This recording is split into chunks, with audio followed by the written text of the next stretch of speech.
Gut and kidney ఈ రెండిటికి ఏంటి రిలేషన్? గట్ అంటే మన పేగులు, ఇంటెస్టైన్స్. ఈ రెండిటికి కూడా ఒక బై డైరెక్షన్ రిలేషన్షిప్ ఉంది.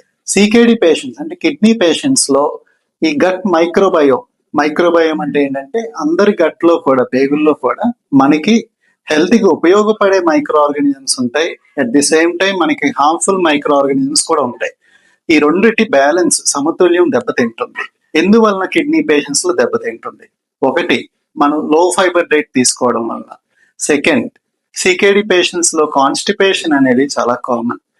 థర్డ్ వన్, వీళ్ళలో హై యూరియా లెవెల్స్ ఉన్నప్పుడు కూడా అది ఇంటెస్టైన్స్ మీద సైడ్ ఎఫెక్ట్ చూపించవచ్చు. సో ఇలా పలు కారణాల వల్ల వాళ్ళ గట్ ఫంక్షన్ అనేది తక్కువగా ఉంటుంది. అట్ ది సేమ్ టైం ఇందాక అన్నాను కదా, బై డైరెక్షనల్. గట్ ప్రాబ్లం వల్ల కిడ్నీకి ఏంటి problem?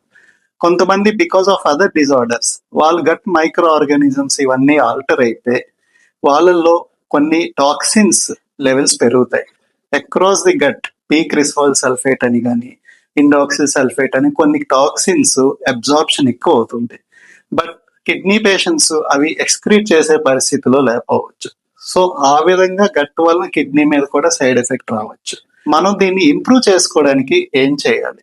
First thing, eat more fibre. Second, వీలైనంత వరకు ఆర్గానిక్ ఫుడ్ తినాలి. థర్డ్ వన్, హోల్ ఫుడ్ తినాలి. అంటే processed food, highly refined food, processed food కన్నా హోల్ ఫుడ్స్ తింటే మంచిది.